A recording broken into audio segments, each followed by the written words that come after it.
అప్పుల బాధలు వెంటాడుతున్నాయా? అయితే 6 జేవిఆర్ వారి జాతిరత్నాలు ధరించండి. టాలీవుడ్ కమెడియన్ ప్రముఖ సినీ నటుడు పిష్ వెంకట్ నిన్న రాత్రి కన్నుమూశారు. గత కొన్నాళ్లుగా 2 కిడ్నీలు ఫెయిల్ అయి అనారోగ్యంతో ఆయన తీవ్ర ఇబ్బందులు పడుతున్నారు. గత 9 నెలలుగా హాస్పిటల్లోనే గడుపుతున్న పిష్ వెంకట్ నిన్న రాత్రి చందానగర్లో ప్రైవేట్ హాస్పిటల్లో చికిత్స పొందుతూ చనిపోయారు. గత 4 సంవత్సరాలుగా షుగర్ వ్యాధితో పిష్ వెంకట్ బాధపడుతూ ఉన్నారు. ఇన్ఫెక్షన్కి కాలు కూడా గురైంది. 9 నెలలుగా 2 కిడ్నీలు ఫెయిల్ అయి అనారోగ్యంతో తీవ్ర ఇబ్బంది పడుతూ ఉన్నారు. 2 కిడ్నీలు మార్పించాలంటే చాలా పెద్ద ఎత్తున ఆర్థిక సహాయం కావాల్సినటువంటి పరిస్థితిలో పిచ్ వెంకట్ కుటుంబం పడింది. వందలాది సినిమాల్లో నటించినప్పటికీ కూడా పిచ్ వెంకట్ ఆర్థికంగా ఎదగలేదు.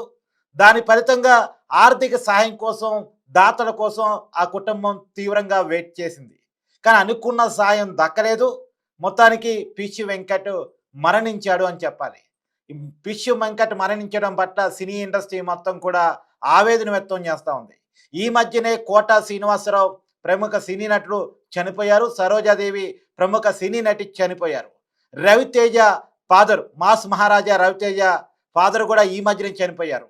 వీళ్ళందరి మరణం నుంచి కోలుకోకముందే సినీ ఇండస్ట్రీకి మరో మరణం అని చెప్పాలి. దాదాపు 100కు పైగా సినిమాల్లో పిష్ వెంకట్ నటించారు. కామెడీతో అందరినీ మెప్పించిన పిష్ వెంకట్ ఇక మనకి లేరు అని చెప్పాలి. ఆది సినిమాలో తొడగొట్టు చిన్న అంటూ అభిమానులకి దగ్గరయ్యారు పిష్ వెంకట్.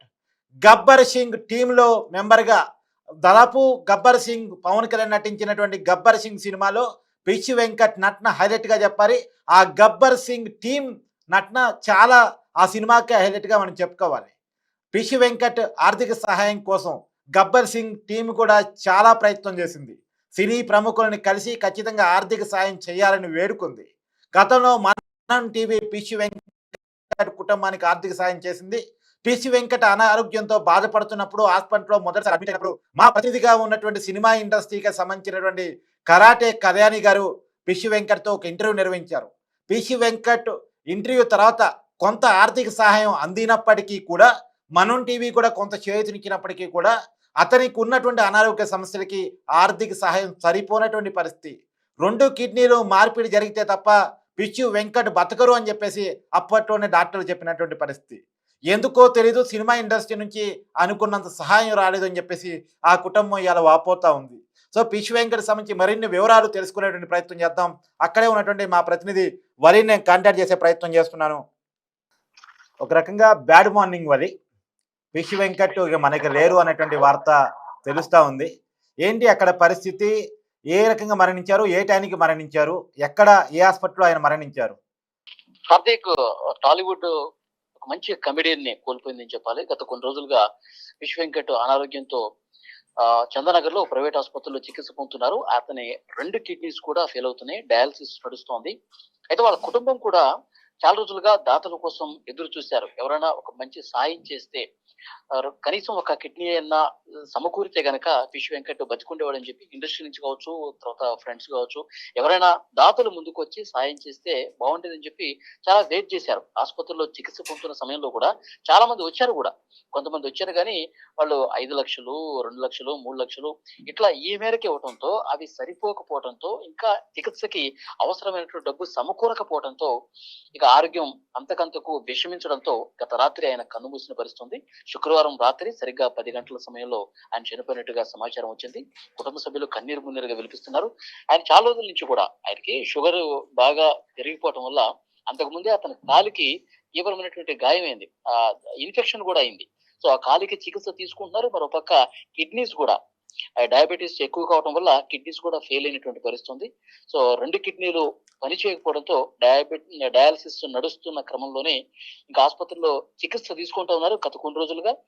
అయితే ఇండస్ట్రీ నుంచి సాయం వస్తుందని చెప్పి కుటుంబ సభ్యులు కూడా ఎక్స్పెక్ట్ చేశారు. గతంలో కూడా మనం టీవీ నుంచి అడిగినప్పుడు కుటుంబ సభ్యులు ఇలాగే స్పందించారు. ఇండస్ట్రీ నుంచి ఎవరైనా స్పందిస్తే బాగుండు, ఎవరైనా పెద్ద హీరోలు, ఎందుకంటే కార్తీక్ చాలా పెద్ద హీరోలతో ఈయన కలిసి నటించినటువంటి పరిస్థితి ఉంది. 100కు పైగా సినిమాలు చేశారు. అవును, జూనియర్ ఎన్టీఆర్ తో కలిసి నటించారు, పవన్ కళ్యాణ్ తో కలిసి నటించారు, అనేక మంది హీరోలతో కలిసి నటించారు ఆయన.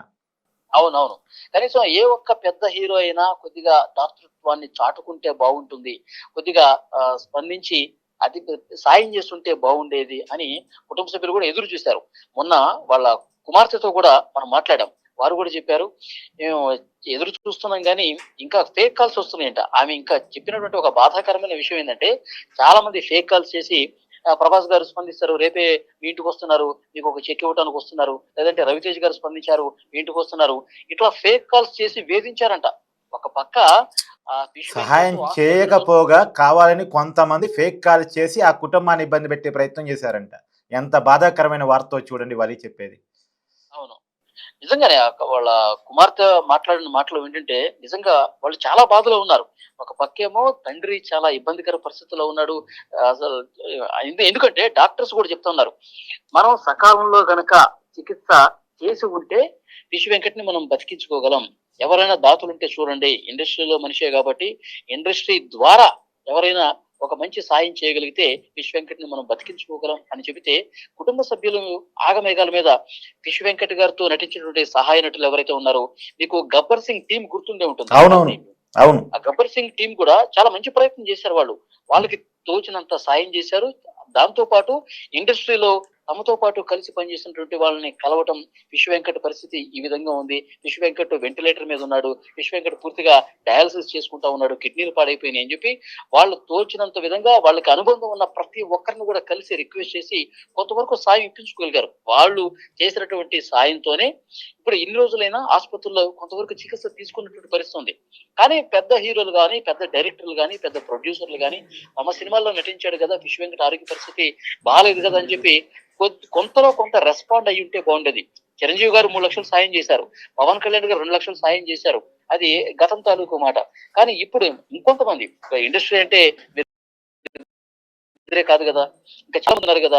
చాలా మంది నటులతో, డైరెక్టర్లతో, ప్రొడ్యూసర్లతో అనుబంధం ఉంది కదా ఫిష్ వెంకట్. కానీ వాళ్ళు కొంత రెస్పాండ్ అయ్యి కొంత సాయం చేస్తుంటే బాగుండేదని చెప్పి కూడా చాలా మంది మాట్లాడుకుంటున్నారు. అవును. ప్రస్తుతం సోషల్ దాదాపు మీడియాలో 100 సినిమాలు నటించారు కాబట్టి ఒక్కొక్క సినిమా తరపునైనా ఆ సినిమా టీమ్ స్పందించి కనీసం ₹1,00,000 ఇచ్చున్నా ₹1,00,00,000 సాయం అందుండేదేమో. అవును. అవును. ఒక 50 లక్షలైనా సరిపోయేది అని కూడా డాక్టర్స్ చెప్తా ఉన్నారు. 50 లక్షలైనా సరే మనం ఈరోజు ఆ ట్రీట్‌మెంట్‌కి ఇప్పుడు సినిమా ఇండస్ట్రీ ఎదిగిన లెవెల్‌కి 50 లక్షలు చాలా తక్కువేమో నిజానికి. అవునవును. హ్మ్. కానీ ఇక్కడ ఇంకొక విషయం మనం చర్చించుకోవాలి కార్తీక్. 100కు పైగా సినిమాల్లో నటించినా గానీ, ఈ రోజుల్లో మనం చూస్తున్నాం చాలా చిన్నటువంటి వేషాలు వేసుకునేవాళ్ళు కావచ్చు, చిన్న పాత్రలు వేసుకొని అవును. ఈ మధ్య ఇండస్ట్రీలోకి వచ్చినోళ్ళు కూడా పెద్ద పెద్ద విల్లాలు తీసుకుంటా ఉన్నారు, కార్లు కొనుక్కుంటా ఉన్నారు. వాళ్ళ హైఫై లైఫ్‌ని గడిస్తున్నారు. విష్ వెంకట్‌ల అంత పేరు మోసినటువంటి కమెడియన్స్ కాకపోయినప్పటికీ కూడా వాళ్ళు పెద్ద మొత్తంలో డబ్బును సమకూర్చుకున్నటువంటి పరిస్థితి ఉంది. కానీ ఫిష్ వెంకట్ మాత్రం చాలా సంవత్సరాలుగా ఆయన ఇండస్ట్రీలో ఉన్నారు. ఇప్పుడు 1990 నుంచే ఆయన ఇండస్ట్రీలో ఉన్నారంట. అవునా? అప్పటి నుంచి 25 ఇప్పటి వరకు సంవత్సరాలు. అవును. అవును. హ్మ్. ఇన్ని సంవత్సరాలుగా ఇండస్ట్రీలో ఉన్న పెద్ద హీరోలతో కలిసి నటించిన, మంచి చెప్పుకోదగ్గ పాత్రలు చేసిన ఆయన సంపాదించుకోలేకపోయాడు. ఆయన డబ్బు కూడబెట్టుకోలేకపోయాడు. ఆయన ఆరోగ్యం క్షీణించి ఆసుపత్రి పాలైతే తన ట్రీట్మెంట్ కోసం కూడా తన కుటుంబం ఈ విధంగా డబ్బుల కోసం చేయి చాచే పరిస్థితి ఉందంటే చాలా బాధాకరమైన విషయం. నిజంగా చాలా మంది ఇండస్ట్రీలో పనిచేసే వాళ్ళకి కూడా ఇదొక కనువిప్పు కావాల్సినటువంటి అవసరం ఉంది. ఇంకొక ముఖ్యమైన విషయం ఆయన ఆయన సినిమా హిస్టరీ గురించి ఒక్కసారి మాట్లాడుకోవాలంటే, సినిమా ప్రయాణం గురించి, ఆయన ప్రస్థానం గురించి ఒకసారి మాట్లాడుకోవాలంటే 2002 సంవత్సరంలో ఇంతకుముందు మీరు చెప్పినట్టు 'ఆది' సినిమాలో ఒక పెద్ద బ్రేక్ వచ్చింది. అవును. అంతకుముందు ఇప్పుడు జూబ్లీ హిల్స్ ఎమ్మెల్యేగా పనిచేసిన మాగంటి గోపీనాథ్ గారితో వేరే ఫ్రెండ్ ద్వారా వారితో పరిచయం ఏర్పడింది. గోపీనాథ్ గారికిను, ఫిష్ వెంకట్ గారికి. హ్మ్. ఫిష్ వెంకట్ గోపీనాథ్ గారిని కలిసి ఇట్లా నాకు ఒక అవకాశం ఇవ్వండి, వేషం ఇవ్వండి. గతంలో 'జంతర్ మంతర్' అనే సినిమా తీశారు మాగంటి గోపీనాథ్ గారు. ఓకే. ఆ జంతర్ మంతర్ సినిమాలో ఒక వేషం ఇచ్చారు. ఆ వేషంతో ఆయన సినీ ప్రస్థానం ఫిష్ వెంకట్‌ది ప్రారంభమైంది. ఆ సినిమాలో పెద్దగా పేరు రాకపోయినప్పటికీ ఆ సినిమాలో యాక్ట్ చేయడం ద్వారా కొన్ని పరిచయాలు ఏర్పడటం ద్వారా అలా కొన్ని సినిమాల్లో నటిస్తూనే ఉన్నారు. ఆ తర్వాత 2002వ సంవత్సరంలో అప్పటి వరకు చిన్న పాత్రలు వేసుకున్నటువంటి ఫిష్ వెంకట్ 2002లో 'ఆది' సినిమా వివి వినాయక్ స్టార్ డైరెక్టర్ అప్పట్లో. ఆయన డైరెక్షన్‌లో వచ్చినటువంటి 'ఆది' సినిమాతో పెద్ద చాలా సినిమా, హిట్ సినిమా గదా! హ్మ్. అవును. అద్భుతమైన విజయం సాధించింది. ఈయన ఫిష్ వెంకట్ పాత్ర చాలా అద్భుతంగా పండిందని చెప్పాలి. ఎందుకంటే జూనియర్ ఎన్టీఆర్‌ని "తొడగొట్టు చిన్నా" అంటాడు.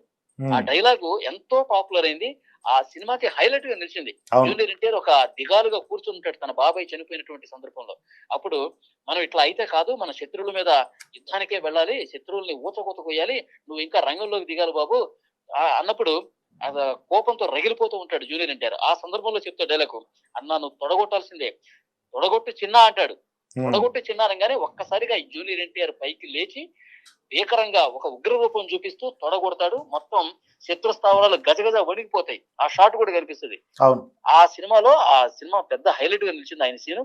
ఆ తర్వాత ఆ సినిమా చేసేటప్పుడే వివి వినాయక్ అన్నాడంట, ఫిష్ వెంకట్ నువ్వు ఈ సినిమాతో వెనక్కి తిరిగి చూసుకోలేవు, ఈ సినిమా అద్భుత విజయం సాధించబోతుంది, నీకు చాలా మంచి పేరు వస్తుంది, నువ్వు ఇంకా ఎన్నో గొప్ప గొప్ప పాత్రలు వస్తాయి నీకు అని చెప్పి భుజం తట్టాడంట వివి వినాయక్. అనుకున్నట్టుగానే మొన్నటి వరకు కూడా కొన్ని వందల సినిమాలు చేశారు.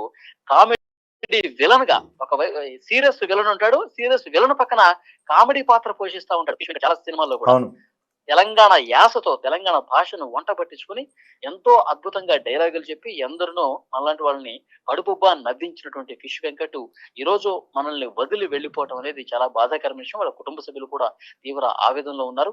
ఆసుపత్రుల్లో సాయం కోసం ఎదురు చూసినప్పుడు కూడా ఇండస్ట్రీ నుంచి సరైన మద్దతు లభించలేదని చెప్పి వాళ్ళు బాహాటంగానే చెప్తున్నటువంటి పరిస్థితి ఉంది. ముఖ్యంగా ఫిష్ వెంకట్ అభిమానులైతే సోషల్ మీడియాలో దీన్ని ఒక ట్రెండ్ చేస్తున్న పరిస్థితి ఉంది. ఇండస్ట్రీ వాళ్ళు ఎవరు స్పందించలేదు, కనీసం ఒక్క హీరో అన్న దయతలిచి ఉండుంటే గనక. కరెక్టే. ఇప్పుడు చనిపోయిన తర్వాత వాళ్ళ బాధను వ్యక్తం చేస్తారు, అతని నటన గురించి పొగుడుతారు, ఫిష్ వెంకట్ మంచి నటుడు అంటారు, కానీ బతికున్నప్పుడు సరైన సహాయం చేయలేదేమో అన్నటువంటిది అందరిలో ఉన్న మాట వాస్తవం. అవును అవును. ఇంకొకటి ఆయన చేసిన సినిమాలు మనం చాలా బాగా చెప్పుకోవచ్చు. గబ్బర్ సింగ్ కావచ్చు, అత్తారింటికి దారేది కావచ్చు, మిరపకాయ కావచ్చు, దరువు కావచ్చు, తర్వాత ఇంకా కొత్త హీరోలతో అయితే ఇక చెప్పనవలసిన పని లేదు. అవును. చాలా చాలా చాలా మంచి పాత్రలు పోషించినటువంటి పరిస్థితి ఉంది.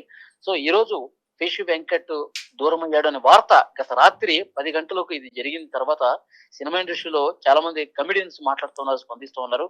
ఫిష్ వెంకట్ అన్న ఎంతో మంచి వ్యక్తి, ఫిష్ వెంకట్ అన్న ఇంత త్వరగా మనల్ని వదిలేసి వెళ్ళిపోతాడు అనుకోలేదు, అతని ఆరోగ్యం బాగాలేదని తెలుసు. మా దగ్గర కూడా గబ్బర్ సింగ్ టీం వచ్చారు, మేము చేయాల్సినంత సాయం మేము చేశాం. కానీ ఇక్కడ మనం ఖచ్చితంగా ఒప్పుకొని తీరాలి. మనం తెర మీద కమెడియన్స్ గా చూసే వాళ్ళు చూపించే మానవత్వం తెర మీద హీరోలుగా చూసే వాళ్ళు చేయరే అంత ఉండదేమో.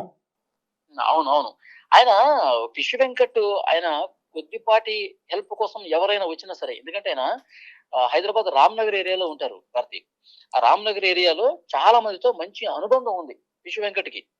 ఆయన ఎవరైనా సాయం కోసం వచ్చినా, ఏదన్నా ఫంక్షన్ కి పిలవడానికి కోసం వచ్చినా, ఎవరైనా ఏదన్నా చిన్న చిన్న పనుల కోసం వచ్చినా వెంటనే రియాక్ట్ అయ్యి, ఎందుకు నేనున్నా, రేపు నాకు ఎలాగో షూటింగ్ లేదు, రేపు మీ ఇంటికే వస్తాను, రేపు మీ ఫంక్షన్ లో నేను తప్పకుండా పార్టిసిపేట్ చేస్తానని చెప్పి ఎంతో అనుబంధాన్ని కనబరిచారు. ఇప్పుడు వాళ్ళందరూ కూడా ఫిష్ వెంకట్ దగ్గరికి వచ్చి ఆయన భౌతిక కాయాన్ని చూసి బోరున విలపిస్తున్న పరిస్థితి. ఎంతో మంది అభిమానులు సంపాదించుకున్నాడు తన కామెడీ నటనతో. అలాగే తన మంచి మనసుతో కూడా, పర్సనల్ గా కూడా, తన వ్యక్తిత్వం పట్ల కూడా ఎంతో మంచి పేరు ప్రఖ్యాతులు సంపాదించిన వ్యక్తి ఫిష్ వెంకట్. సో డెఫినెట్ గా సినీ ఇండస్ట్రీకి ఒక మంచి కమెడియన్ కోల్పోయినటువంటి పరిస్థితి ఉంది. ముఖ్యంగా మీకు ఇక్కడ మరొక ముఖ్యమైన విషయం చెప్పాలి. శ్రీహరి గారితో చాలా మంచి అనుబంధం ఉంది. చాలా ఇంటర్వ్యూల్లో కూడా చెప్పారు. శ్రీహరి గారు నన్ను వెన్నంటి ఉండి ప్రోత్సహించినటువంటి చాలా వ్యక్తుల్లో ప్రప్రథమ స్థానం శ్రీహరి గారు. అవును, శ్రీహరితో కలిసి చాలా సినిమాలు తీసినట్టున్నాడు. అవును, చేశారు. శ్రీహరి గారు నువ్వు ఏదైనా సమస్య ఉంటే నా దగ్గరికి రా, ఏ సమయం అయినా సరే, నువ్వు అర్ధరాత్రి అయినా అపరాత్రి అయినా, ఏ కష్టం వచ్చినా సరే నువ్వు నా ఇంటికి రా, నా తలుపు కొట్టు, నీ వెంట నేనున్నా, ఒక అన్నలాగా నన్ను చూడు అని చెప్పి ఫిష్ వెంకట్ కి. నిజానికి శ్రీహరి గారు మన మధ్య లేరు, కానీ శ్రీహరి గారు ఉంటే ఫిష్ వెంకట్ ఖచ్చితంగా వైద్యం అందించడానికి ఆర్థిక సాయం అండుండేదేమో. డెఫినెట్ గా. ఎందుకంటే శ్రీహరి గారితో ఉన్నటువంటి అనుబంధం ప్రకారం చాలా మంది అభిమానులు ఇదే మాట్లాడుతూ ఉన్నారు. శ్రీహరి గారు ఉంటే ఆయనకి 50 లక్షలు చాలా చిన్న విషయం. నిజంగా ఆప్తులకి, ఎవరైనా ఫ్రెండ్స్ కావచ్చు, తమ్ముళ్లాగా భావించే వాళ్ళకి ఇట్లా చేతి సాయం అనేది చాలా సందర్భాల్లో చేస్తున్నారు శ్రీహరి గారు. సో ఫిష్ వెంకట్ బాగా అభిమానిస్తారు కాబట్టి అన్న అంటూ ఫిష్ వెంకట్ శ్రీహరి దగ్గరికి వెళ్ళేటువంటి చనువు కూడా ఉంది కాబట్టి డెఫినెట్ గా ఆయనకి సాయం అంది ఉండేది. ఇది కూడా చాలా మంది చర్చించుకుంటున్నటువంటి విషయం. నిజంగా ఎన్నో వందల సినిమాల్లో చేసినటువంటి ఫిష్ వెంకట్ తెలుగు ప్రేక్షకుల హృదయాల్లో మంచి కమెడియన్ గా పేరు సంపాదించినటువంటి ఫిష్ వెంకట్ ఈ రోజు దూరం కావడం అనేది చాలా బాధాకరమైనటువంటి విషయం. అయితే ప్రస్తుతం ఆయన భౌతికాయం ఇంటికి వచ్చింది, అభిమానులు కూడా పెద్ద ఎత్తున వెళ్తా ఉన్నారు. ఫిష్ వెంకట్ ని సినిమా ఇండస్ట్రీ నుంచి ఎవరైనా పెద్ద నటులు స్పందించారా చనిపోయిన తర్వాత? లేదు, అదే కార్తీక్, చాలా బాధాకరమైన విషయం ఏంటంటే సినిమా ఇండస్ట్రీ నుంచి ఒక పెద్ద నటుడు గాని, ఒక పెద్ద కమెడియన్ గాని, పేరు మూసినటువంటి డైరెక్టర్లు గాని ఎవరు కూడా ఇంతవరకు రియాక్ట్ కాలేదు. చిన్న చిన్న ఆర్టిస్టులు వాళ్ళు వస్తా ఉన్నారు, ఇంటి చుట్టుపక్కల వాళ్ళు వస్తా ఉన్నారు, ముఖ్యంగా మీడియానే ఎక్కువ మంది ఉన్నారు. ఆయన ఇండస్ట్రీ వాళ్ళకంటే కూడా మీడియా వాళ్ళు చుట్టుపక్కల నిజానికి అతన్ని ఓన్ చేసుకుంది మీడియా అని చెప్పాలి. ఖచ్చితంగా మనం టీవీ అతనికి వెన్నుదన్నుగా నిలబడింది. తర్వాత సుమన్ టీవీ వెన్నుదన్నుగా నిలబడింది. అతనితో చాలా ఇంటర్వ్యూలు చేసింది. ఆర్థిక సాయాన్ని జనరేట్ చేసే ప్రయత్నం చేసింది. అతనికి ఉన్నటువంటి పరిస్థితిని సమాజానికి వెలుగులోకి తీసుకొచ్చి చూపించింది. అవును. నీకు మనం ఇంటర్వ్యూలు చేశాము. దాంతో పాటు Suman TV entertainment CEO Roshan కూడా ఆయన బాగున్నప్పుడు ఇంటర్వ్యూలు చేశారు. తర్వాత ఆయన ఆసుపత్రిలో ఉన్నప్పుడు ఇంటర్వ్యూలు చేశారు. సుమన్ టీవీ సాయం చేసింది. సుమన్ టీవీ ప్రత్యేకమైనటువంటి సాయం, ఆయన ఆరోగ్యం బాగాలేదని తెలుసుకుని ఆ విషయాన్ని ఇండస్ట్రీకి చూపించడంతో పాటు ఎవరైనా సాయం చేయండి అని చెప్పి ఆలోచన కలిగించింది సుమన్ టీవీ అని చెప్పాలి. మనం టీవీ తరపున కూడా కరాటే కరణ్ గారు, అదే సినిమా ఇండస్ట్రీకి సంబంధించిన వ్యక్తి, ఆమెతో మనం ఇంటర్వ్యూ చేపించాం. అవును అవును. నిజంగా వాళ్ళ కుటుంబ సభ్యులు చెప్తా ఉన్నారు. మనం టీవీ ప్రతినిధులు గతంలో కూడా చాలా సందర్భాల్లో వచ్చి పలకరించారు. కానీ ఇండస్ట్రీ నుంచి నిజంగా ఒక కదలిక వచ్చి ఉంటే బాగుండేది. మీడియా చూసిన తర్వాత అయినా రెస్పాండ్ అయితే బాగుండేది అని చెప్పి వాళ్ళు చెప్పారు. కానీ చాలా బాధాకరమైన విషయం, దురదృష్టకరమైన విషయం ఏంటంటే చికిత్సకు సరైనటువంటి ఆర్థిక సాయం లేక ఆయన తన ఆరోగ్యాన్ని విషమ స్థితిలోకి నెట్టివేయబడి చనిపోయినటువంటి పరిస్థితి ఉంది. చాలా బాధాకరం. Thank you.